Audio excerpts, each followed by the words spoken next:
ان لوگوں کی حالت پر بڑا افسوس ہے جو حاکمین اور دلوں کے پوشیدہ بیتوں کو جاننے والے اللہ تعالیٰ کے حکم سے سرکشی کریں۔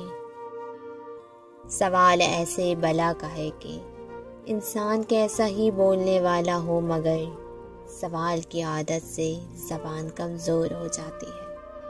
جو شخص کبھی کسی دوست کو نہیں ڈراتا وہ کبھی کسی سے خوف نہیں کھاتا۔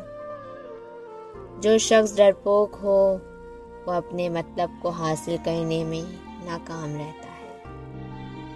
عبادت میں سستی کا پیدا ہونا معیشت میں تنگی کا ہونا ہے۔ جو شخص اپنا مال خرچ کرتا ہے وہ لوگوں کی نظر میں بہت عظیم ہو جاتا ہے، اور جو شخص اپنی آبرو خرچ کرتا ہے وہ ذلیل و خوار سمجھا جاتا ہے۔